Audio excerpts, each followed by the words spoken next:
We're going live anyway. We're going live anyways. It's too freaking bad. What's up, everybody? My name is Indy, and this guy. Oh, you guys' camera spots are. It's because you left and then came back in. It messed up the camera switch. That's Jay, and over there is Gregan Dunn. I wonder if I can switch your guys' camera. I don't know. You can work on that. We can, deal with everything else. Okay, go for it. So, welcome, Gregan. Gregan is the director of publishing over at Hothead Games. And you've been there a while, haven't you? Because it's been a long time. Yeah, I've been at Hothead for 11 years. So, wow. Over a quarter of my life has been spent at this company, which I never thought would ever happen in my entire career, but here we are. Yeah. That just made me think it's like half of my life I've been doing what I'm doing now. That's a little scary in and of itself. Yeah. So we always like to start with, how'd you get here? Tell us how you originally got into the industry and then walk us through your career once you actually got in here. Yeah, my career actually started off really funny. I studied engineering at university, chemical engineering to be specific, and didn't really see myself enjoying that full time. The prospects of working in the oil patches in Alberta didn't exactly appeal to me too much. So I got a really crappy, and as soon as I finished my crappy job, I went downtown. This was back in Montreal when I lived in Montreal. I would finish my day job. I'd jump in my car and I'd drive downtown to my buddy who worked at a video game company. You'll remember the name of. For the sake of anonymity for the people involved in this story, I won't say the company name. And we would just play video games from like 6 o'clock in the evening till like 2, 3, 4 in the morning. And then I'd go to sleep for a few hours and then go back to work at my day job. And one night, we'd be playing like our favorite game was like Age of Empires. We used to just like binge on that game like crazy. But we always mixed in some other ones, typically RTSs or FPSs. And then one night at about 2 in the morning, some dude walked into the office and he recognized everyone in the room except for me. And I'm not sure if you're allowed to swear on this show, but he said, who the fuck are you and what are you doing here? And I'm like, oh, I'm his friend, and I'm just playing some games. Is that cool? He's like, yeah, it's fine. He's like, hi, I'm so and so. I'm the president of this company. Nice to meet you. And he was pretty hammered at that point. He'd like been on the town drinking, and he's just coming home to get his stuff to go. And he basically interviewed me on the spot while drunk, and he said, you know what, come back, let's email me tomorrow, let's set up an interview. I got this biz dev role that I need to fill. I think you'll be great for it. And about 2 weeks later, I was working at that company, and it was a bit of a shit show. And I ended up quitting there about a year or so later and moved on. But learned the ropes. Had a really cool boss at the time, and learned a lot from him. And you did have a really cool boss. I'll vouch for that one. And for the clarity, my boss wasn't the guy that was drunk interviewing me. My boss was somebody else. But anyway, no, I know who that is too. That's yeah. So that's how my video game career started, and here I am, like 20 years later, still doing the video game thing. So pretty wild to think that is what basically set the tone for the last half of my life. But that is what it is, a drunk interview at like 2, 3 in the morning. So, but you left straight from that company and went to Hothead, right? No, I had a stint at a company called Ideazon. They got bought by SteelSeries. They made a bunch of gaming keyboards. Oh, okay, yeah, I do remember that. Okay. Yeah, and then so I was the licensing guy there. I got like the Doom license and the World of Warcraft license and EverQuest and Battlefield, so we could make these keyboards that were themed by the games. And I did that for about a year and a half. Then got picked up by EA and moved from. So first job was in Montreal, second job was in Toronto, and then EA picked me up and moved me out to Vancouver. They're like, yeah, we're hiring, your group's gonna grow. And within like 3 months of me joining my group got slashed in half. 6 months later, we got slashed in half again. And before I knew it, EA had slashed me out about a year and a half after I started working there. So that was quite the experience. And I moved on to a different job for a little while in a different industry. Hated it. Was selling telecommunication stuff. I was basically selling like high-end internet and high-end telephone systems and stuff like that. And I cold called Hothead because I knew I was picking on all the game studios trying to sell the telecom companies wares. And I had a couple of friends that worked at Hothead. So I met them for lunch and they're like, hey, we need a biz dev guy. How about you quit this job and come work for us? So yeah, 2 weeks later, I was working at Hothead. And, here I am 11 going on 12 years later. See, but you basically got into the industry what I would call like one of the normal paths into the industry, because there's no, and that's why the question is so fun to me. It's like there's no standard way of getting in, and here we are. That you end up with these fantastic, really cool stories about getting interviewed. So to be blunt, I did the same thing to one of our employees, back at the agency that I was at, 15 years ago. And now she's over, she heads up a lot of the PR at Epic. But I was out on the town because I was still, freshly out of college. And so we were downtown in Chapel Hill and she was still in school. So, that couldn't have been, 2 years out of school myself, because she and I are about the same age. And a buddy of mine goes, hey, you need to hire her. She's a friend of ours and she's really cool and she'd be good at games. And I'm like, all right, come on down and do an interview. And, she stuck around and dealt with all of, the craziness in the industry. And now she's been at Epic for years. She's got a fantastic, career and everything. And then on top of that, she's the one that actually introduced me to my wife. So, wow. there's that too.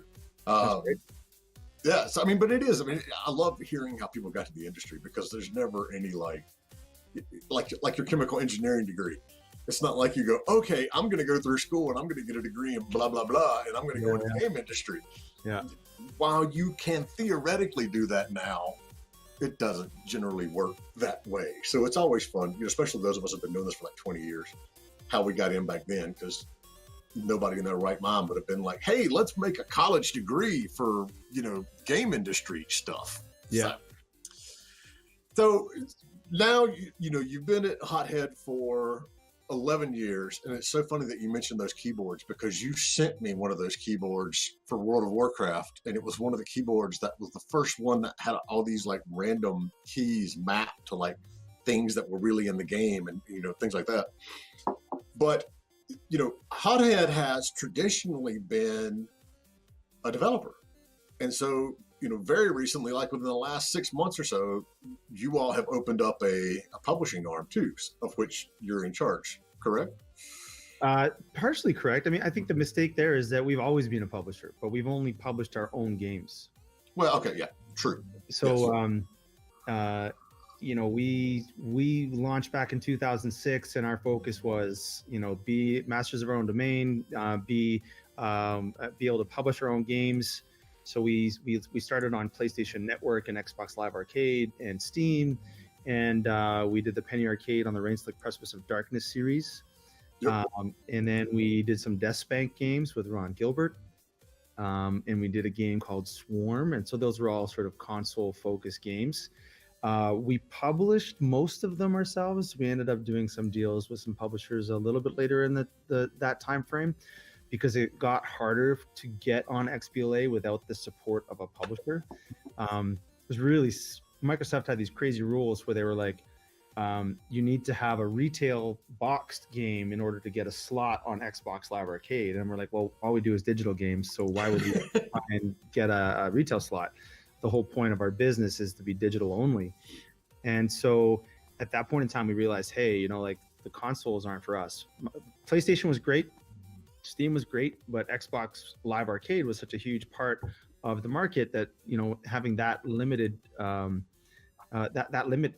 part limited from us, like excluded from us, unless we negotiated with a publisher, was a huge challenge. So we said, you know what, We need to go to mobile where we can be the publisher ourselves and not have to get someone involved. So we took at that time we were about 70 guys, and we just basically said, okay, Swarm's our last game. Once that ships, everyone's doing mobile games. Let's learn it as quick as possible. And we pumped out a bunch of games trying to learn it really quick. And then we ended up hitting it pretty big with a Big Win Sports franchise. We had a whole bunch of Big Win Sports games starting back in like 2012. And those were all self-published. We had our own marketing guy. It was basically a marketing guy at that time. We didn't have a marketing team. And then over the last 6 years, we've built up that marketing team to support the games we make. And we've actually got quite a sizable marketing team now, where we've got about 8 guys on the marketing team, a bunch of UA managers, artists doing all the artwork for our games. So yeah. That's one area where we've grown. I mean, we're, like I said earlier, when we were first introing each other, we're up to 130 people now. So, we've grown over the years on the backs of the success of the Killshot franchise. So we've had 2 Killshot games that have done really, really well for us. Killshot Bravo is like 3 years old, and tens of thousands, hundreds of thousands of people play it every day, every week. And Hero Hunters launched last year. It's a game we developed and published it ourselves. And we're like, okay, well, we've got this great publishing group within our company, but we don't have enough games going through it. We got all, we have the ability with the staff we have to publish more games than we're able to make internally at this point. So what can we do? Let's find other developers that don't have these skills, that don't have the luxury of having a big marketing department, a big analytics department, player support, customer quality assurance. So we've got all these groups built up that we can now offer out to other companies to help make their games be successful. So you hit on something right there that I wanted to get your take on. I always say that, this industry works in cycles, and people will come in and they're like, oh, it's changed so much in the last 10, 15 years. And I'm like, not really. It's still a lot of the same stuff that's going on. It's just, it may be wrapped up in a different package. And when you mentioned that, back in the day, you had to basically go through a publisher to get on, XBLA, or you had to have box product, things like that, it triggered something. One of the things that I've noticed over the years is whoever wins the console generation previously tends to completely screw up and, tank themselves the next time around. The PS3 came out, but, Microsoft did such a better job with the, Xbox, what was that one, 360? Yeah. But, before that, Sony had absolutely destroyed everyone with the PS2. And now we're sitting here looking at, PS4, Xbox One, and it started at the beginning of the cycle with Sony just absolutely mopping the floor with Microsoft, based on the poor launch that the Xbox had, and a lot of the stuff that, frankly, they made mistakes on their side in terms of what gamers actually wanted. But now they're turning it around a little bit, and we're kind of, it's not like years ago where, these things have been out for 4 or 5 years and it's time to get a whole new console. Now we just upgrade the guts of the console, and we're in like a second half of a generation. But there was an article that I read, and I'll throw it up in the chat. So Sony's making the same mistake that hobbled Microsoft and almost killed the Xbox. Not a shock, because we see this. But, from your standpoint, do you notice the same things? I mean, it's like Microsoft was so difficult to deal with examples, just like that. It's like we were at an age where everybody was going digital only, but they're still standing back going, no, you have to have a box product. And, now we're seeing this generation where Sony's done better, and now Microsoft is, trying to, improve upon their product. But I mean, do you see these same kind of cycles from your side, or am I just hallucinating? Well, maybe you're hallucinating. I'm not sure. From my perspective, it's tough to draw references to Sony and Microsoft. I don't even think about those guys anymore. When we made our switch to mobile 6-7 years ago, it was full hog, forget about the past, look at the future. And all I did was focus on mobile games. Last console generation, I had all the consoles under my TV. This console generation, I don't have a single one. So professionally and personally, I've actually forgotten about the game consoles entirely.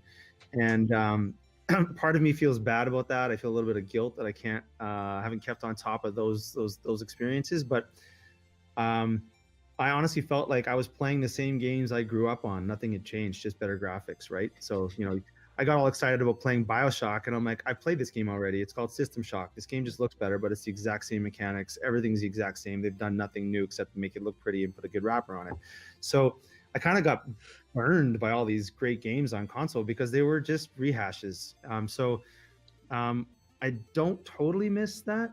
So in terms of the only thing that I can see that's sort of a similarity is that, we're a publisher now on mobile, and developers probably have a better chance to go through a publisher now on mobile because the market has consolidated so dramatically, and it actually takes a lot of money to get noticed in the crowd.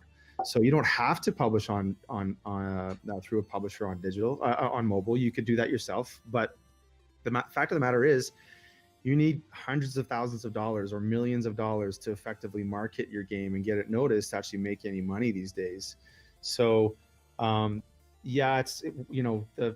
Apple and Google aren't saying, you need to have a retail box product to get on a platform. But there's the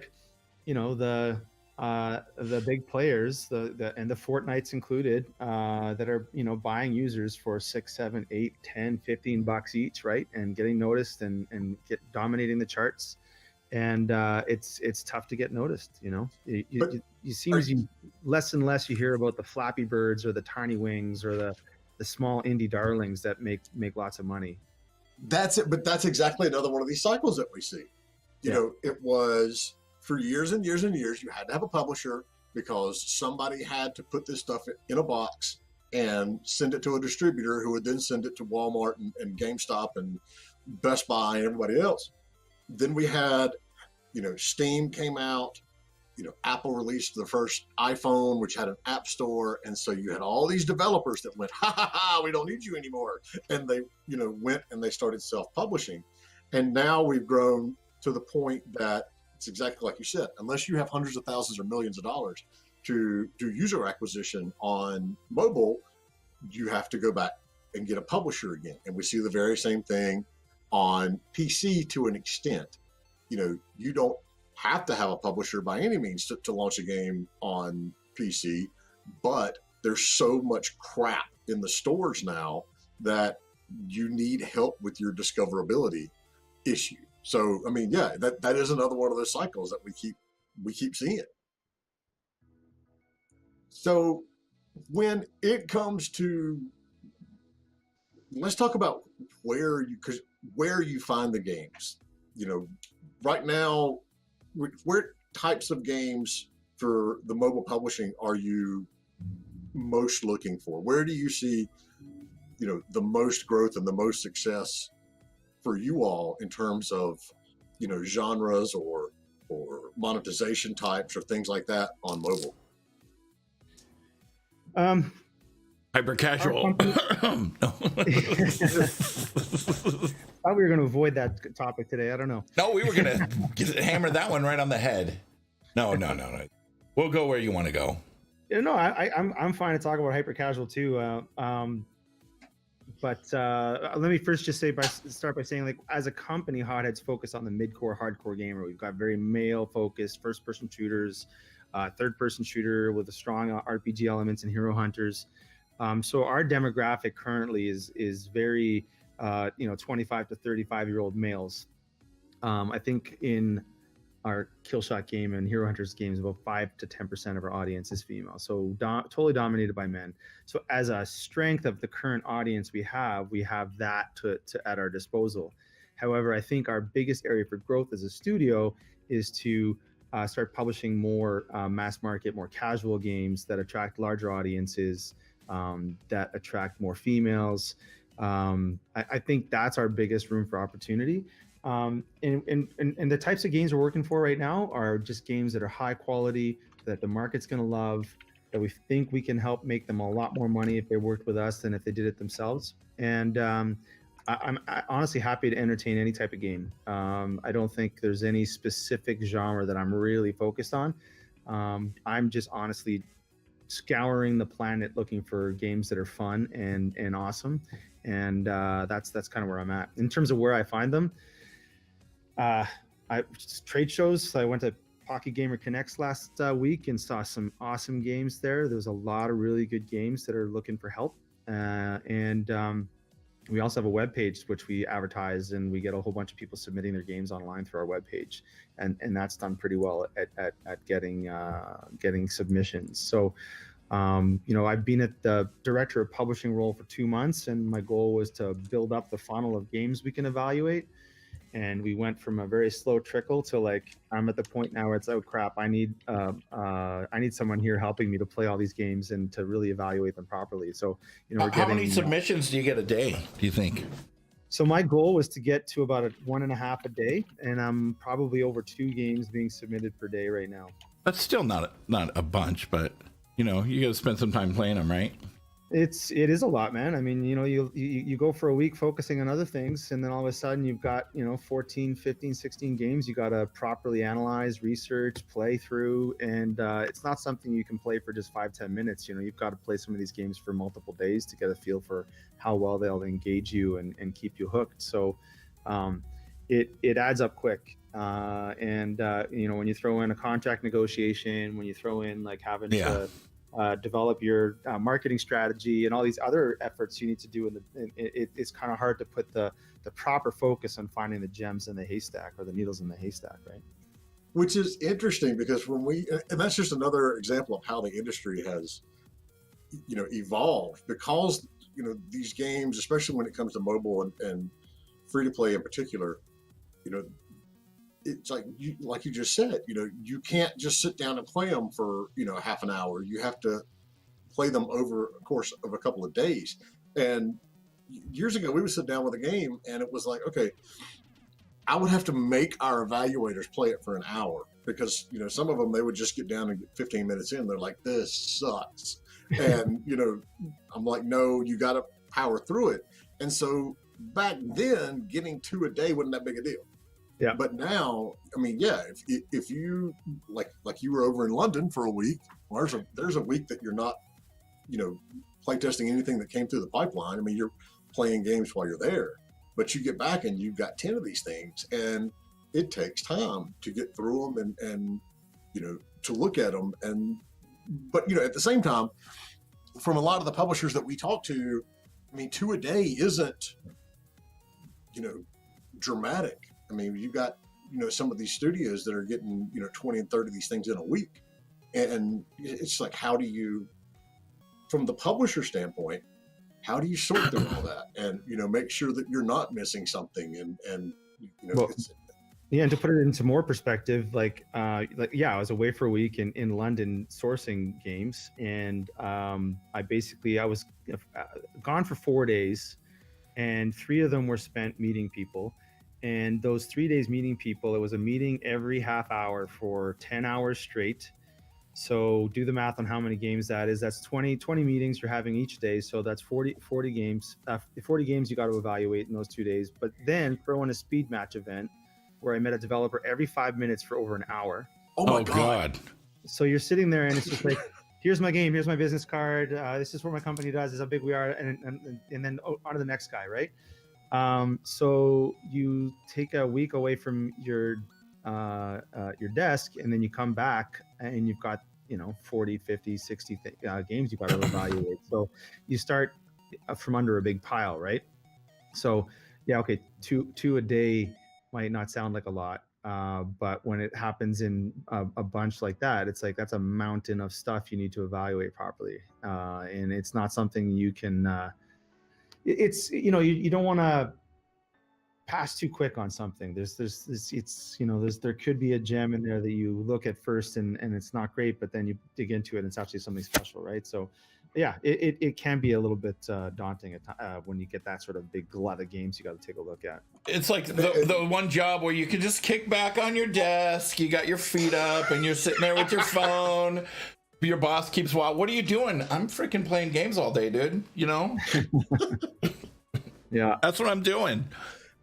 I haven't been too many times in my career where I can spend a huge chunk of time playing games, even though I'm in the games industry. But now is definitely one of those times. I mean, when you're working on a game team, I guess you're playing the game, but it's the same mission over and over again or whatever.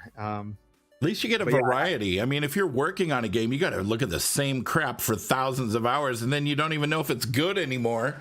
Is this good? Is this bad? Is this fun? Is it entertaining? Is it crap? You don't even know because you're so inside of the game.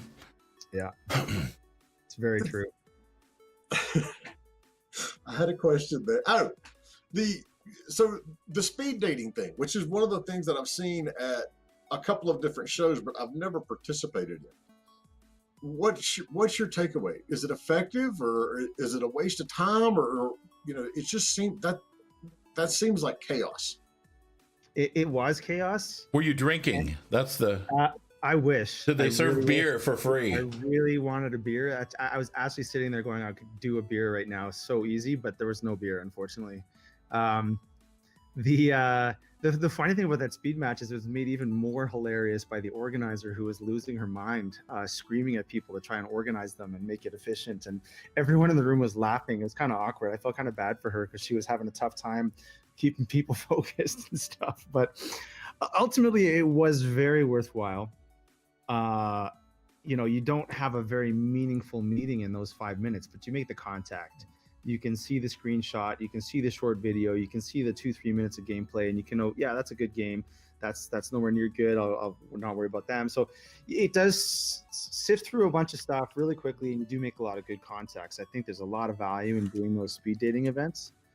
You have like a permanent marker, and you put like an X or an O on, and on their business cards, whether you like the game or not. Yeah. I think it could be done more effectively, because what happens is everyone is repeating their same pitch over and over and over and over again, and it's really loud. Everyone's trying to talk over each other, so it's exceptionally draining. Out of all of the periods of the whole show, that was like the most tiring, a couple hours. What I think would be more effective is if you just give the developers 5 minutes on stage in front of the publishers, and you've got a row of publishers, and each developer goes up and gives their pitch. It would take the exact same amount of time if you were to do the one-on-ones, but there would be no noise. There would be no competition for screaming over each other, and all of the publishers would get the chance to see all of the games in the exact same amount of time. Yeah, they could have like a pamphlet with everyone in order and maybe a little bit of information about them, and then everyone could just look at it and then have a little space to write feedback at the bottom or something. Yeah, that too. That would be great. Totally great. So do you think, my brain's getting ahead of my mouth. It's too cold there is why. Yeah, it's supposed to finally warm up. Yeah, it's going to warm up to 20. So we've got our online business matchmaking event that's going to be coming up in April that we've been doing some research on the backside. And it hasn't been formally announced. We've talked about it here on the show a couple of times. One of the things that comes up in the research and that I've been wondering about is doing something exactly like that, but it would be done virtually. So do you think that, there would be a place for that if we sat down and said, okay, we're going to do, a YouTube stream or, something along those lines, and give a developer, you got 10 minutes and go to the next. Do you think that rapid fire pitch event type thing, do you think that could work online? Big time.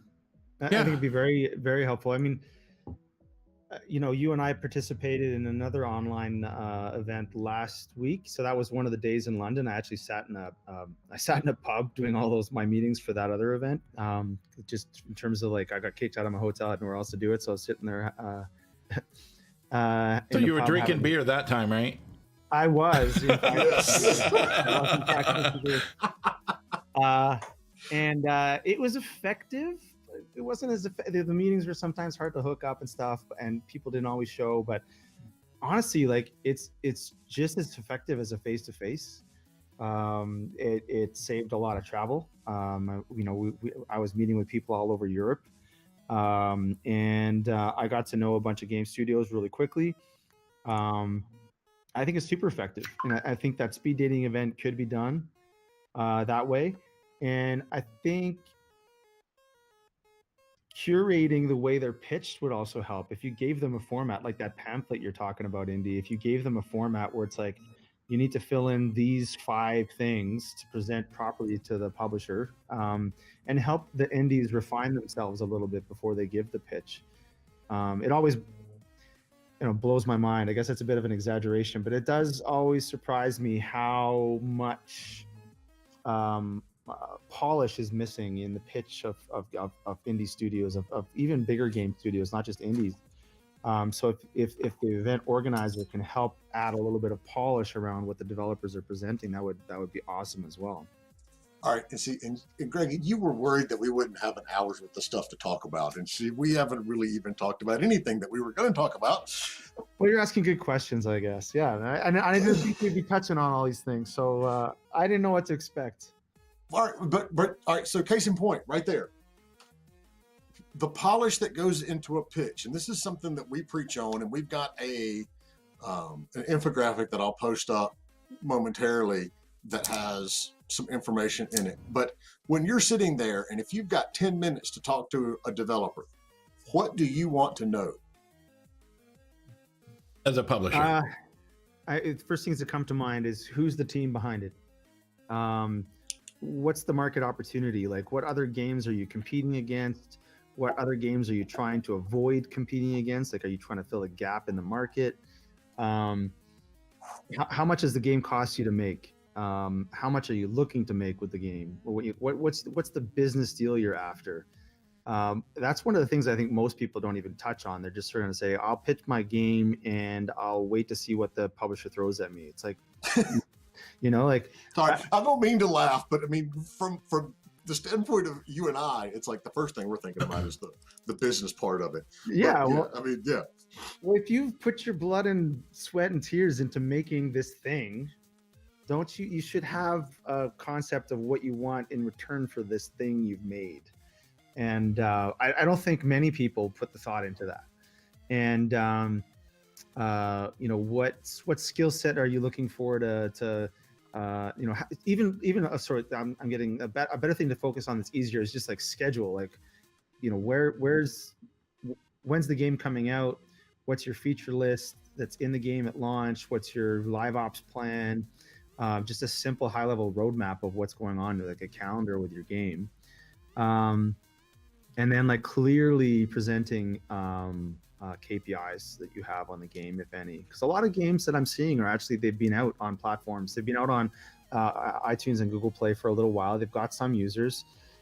So, clearly showing some KPIs and having an understanding of what KPIs will be interesting to a publisher. So all those things, put them into like a 5-6 slide deck that you can fly through real quick. Don't you want to hear something like, this game is like this game or this game? Everyone says that. This game is like this game and this game if you were to combine them. Don't you want to hear things like, what is revolutionary about this game? That's kind of the trick, right? If you're doing some kind of genre that everyone else is doing, you want to have like 80% make that awesome, and then you have this other 20% of something that is revolutionary or does something that other games don't do. And you want to hear that kind of stuff as well, right? Big time. Yeah, and that's something we try to do at Hothead when we make our own games internally. The one that has stuck with me all through the years that I never got bored of saying was Death Spank. I don't know if you guys have ever played it, but probably not. It was Monkey Island meets Diablo. So Desk What? Spank. Death Spank, yeah. So I remember the Is game. I never that played death it. or desk? Death. Oh, as in- you said yeah, desk spank. I was thinking of like some kind of weird office So something or Death other. Spank is this character that gains his powers from the thongs of justice. Desk Spank. I remember that game. So he goes through the world trying to collect the different thongs, and each thong has a different power. And yeah, so he has all these crazy conversations with wacky characters, and yeah, it was like, you know, all the combat was basically like hack and slash, Diablo-like RPG gameplay with a whole bunch of like Monkey Island style humor to it. So that was part of our publisher pitch for that particular game, and that's always resonated. And we've had similar stuff for other games. I mean, you know, Hero Hunters was the first third person. This was not as eloquent because we never really had to pitch it externally, and we didn't really use it that much internally. But it's basically RPG Heroes Charge style economy mixed with third person shooter action game. Never been done before. You know, all of the Heroes Charge games have been very much RPG fantasy style games with no control, and Hero Hunters was this like great action game that leveraged that strong economy.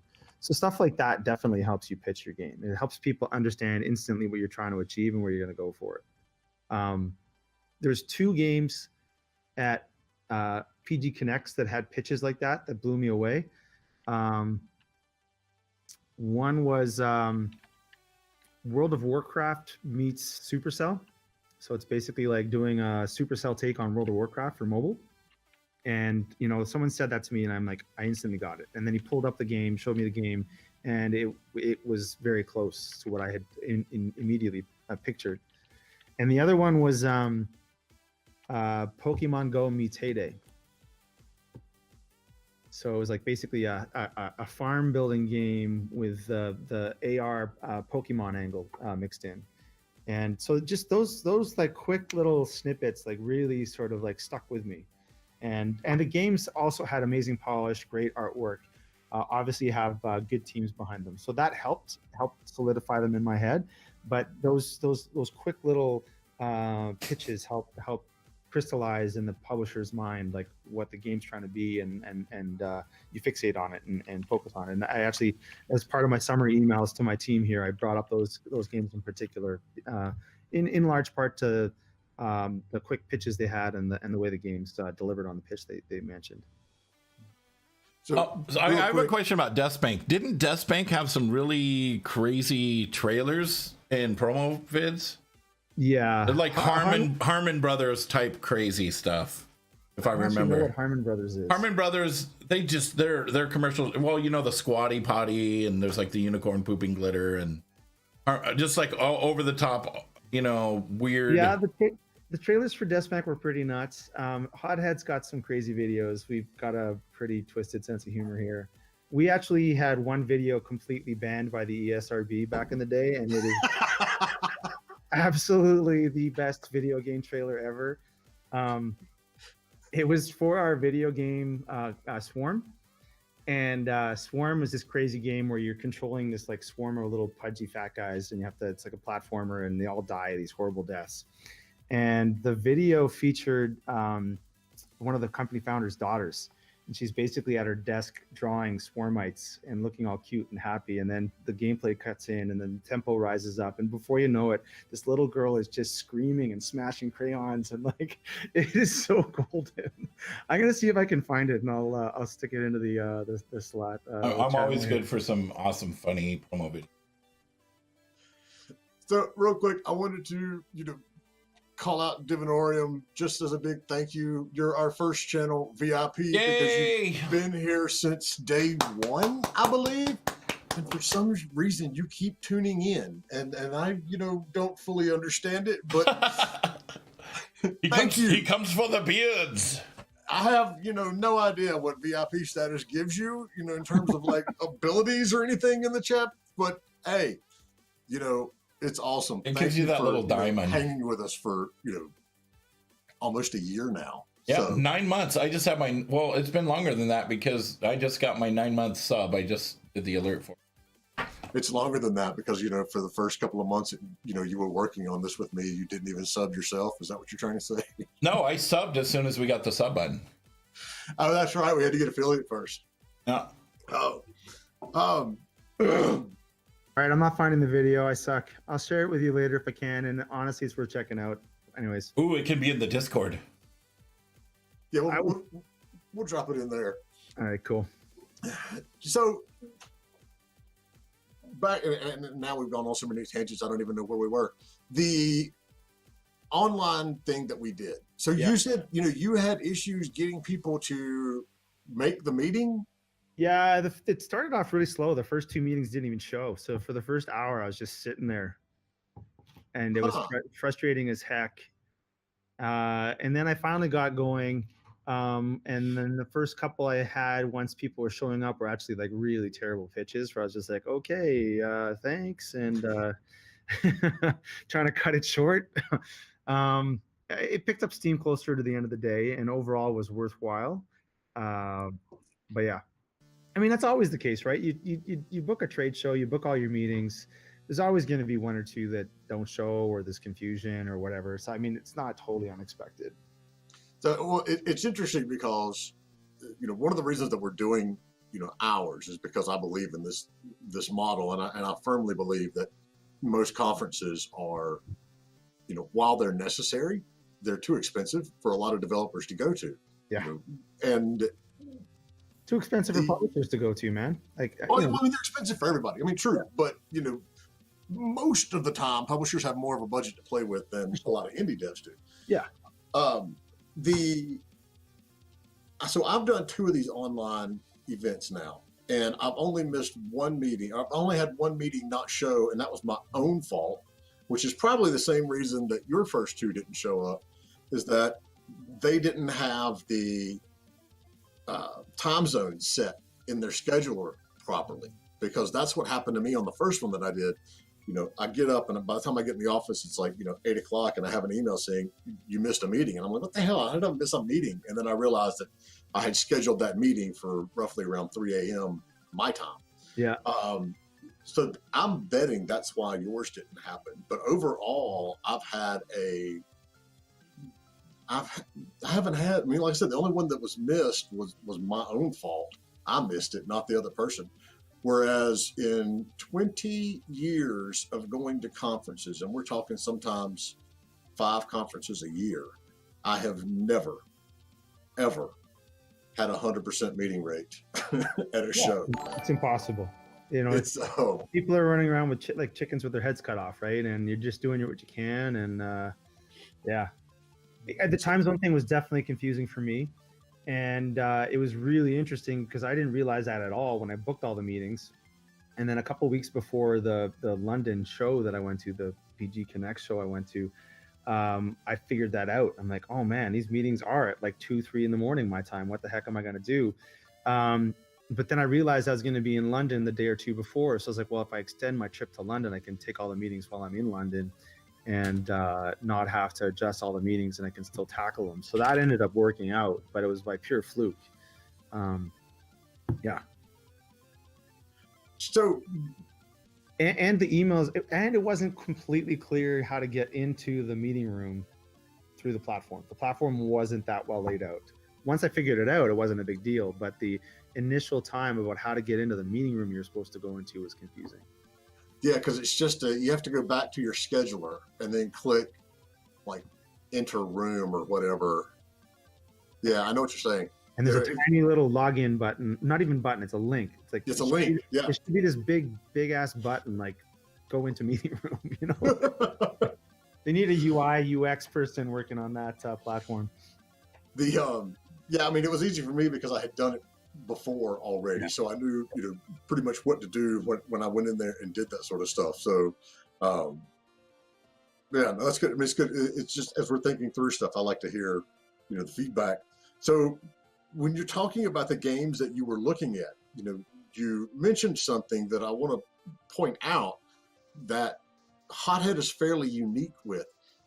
You're actively looking for games that have already been launched. And you and I talked about this a couple of weeks ago when we were on the phone.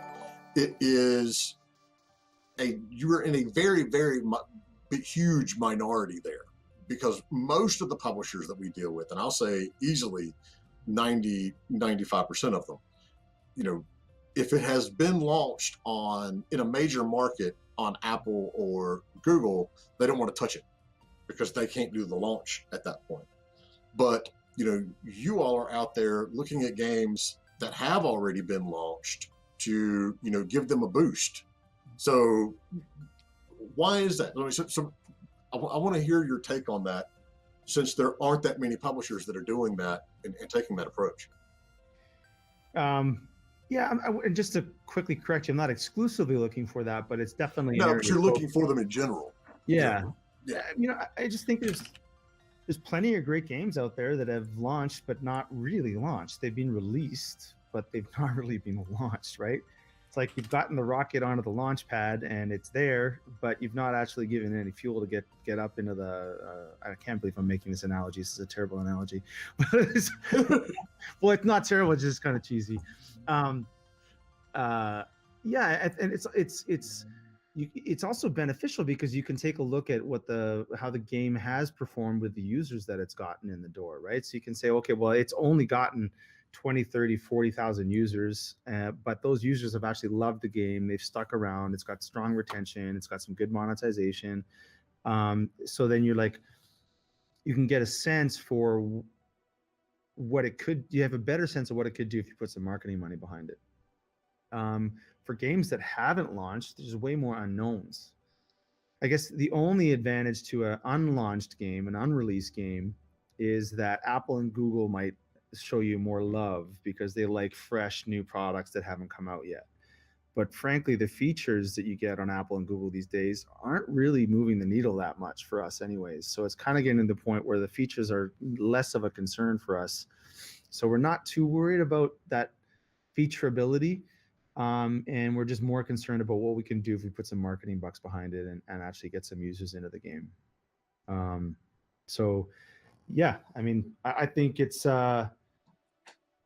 great for the developers that have got games out that aren't doing well, and it's great for us because we can get a sense of how well they perform already. All right, and so, and I want to go ahead and put the warning up. If you've got any questions for Gregan, put them up in chat now. Andy, double booked himself, and so we're only got about 5 more minutes left in the show. And so if you've got questions, put them in there now, and we'll throw them at Gregan and see what he has to say.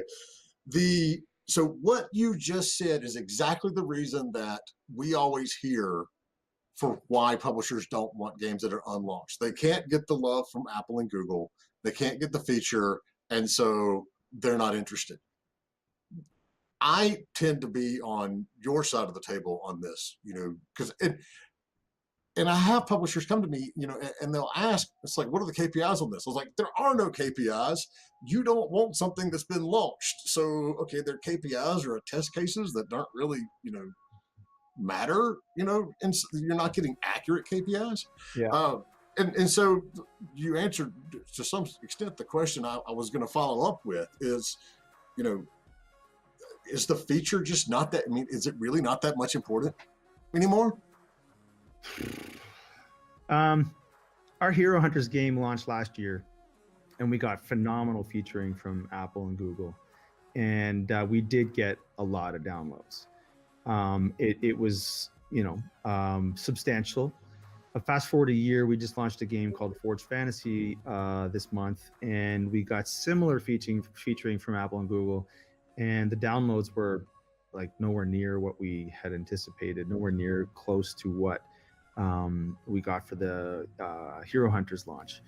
And we're just finding that as the years have gone by, the features have become less and less impactful. Not quite sure why. I'm letting the marketing guys worry about that. They're the guys that worry about getting the downloads. But I think short term, it's great for us to be able to find games that need a little bit of love, a little bit of a boost in the charts to make some more money. So it's good that way for us. I like it too. It gives people more of a chance. All right, Indy, I know you got to go shortly, right? I do. I did double book. I was bad. I didn't mean to. And then I realized I was like, oh, but everyone had already okayed for the meeting. But yeah, thank you, Gregan, for coming on here and tons of insight. We should have you back for sure because there's a lot more questions. We could go for another hour easily. Oh, I appreciate that, Andy. Thanks, man. All right, and so Gregan will be, or I'm going to say he's going to be. Hopefully, he's going to be around our Discord from time to time, and he's in there right now. If you've got questions, feel free to pop them up in like our publisher questions section on the Discord. We have all of our previous guests are actually on our Discord. So, sign up, join, introduce yourself, tell us what you're working on, and, always feel free to ping us for questions on that. Gregan, thanks for getting up, early your time, and glad you had your coffee and coming and hanging out with us. I hope you enjoyed it. Coffee. I did enjoy it. It was fun. Still drinking my time. And yeah, we filled the hour, no problem. My concerns of how much I could talk for an hour were unfounded. We could go another 5 hours. We could easily do another hour on this because this is what we do. We just sit around and chat and we talk about random stuff. So, all right, we're gonna let Indy go. And I want to play Deathspank now. Go for it. The songs. It's like what year did that come out? It's like $15 on Steam, which is not bad at all. That's a good price point, right, Jay? Exactly. It was $15 on when it came out. It's always been a $15 game. So that'd be back in like 2009, 2010 ish. Back when I was your age, our little game was just a boy. Almost 10 years ago. It's kind of frightening. Yeah. Oh my God. Anyways, yeah. A decade ago. It came out a decade ago. Give or take. That's funny. You're getting old when you start talking in decades. Mm-hmm. Yeah, no, really. Trust me, I've been there. Back when I was your we age. did that recently. Yeah. And it's like, no, we did that like 9 years ago. We didn't have video games. We just used to go outside and push a rock with a stick. Tic-tac-toe. Yeah. All right, everyone. Thanks for tuning in. This will be up on YouTube, and the edited version will be on here as well. So make sure and follow Jay and Power Group Consulting on those little links right there. You can also follow Gregan. Well, you can follow Hothead Games on Twitter right there. And there's my stuff, The Real Indie. So bye, everybody. Thanks for coming on. Y'all. Ciao, Andy.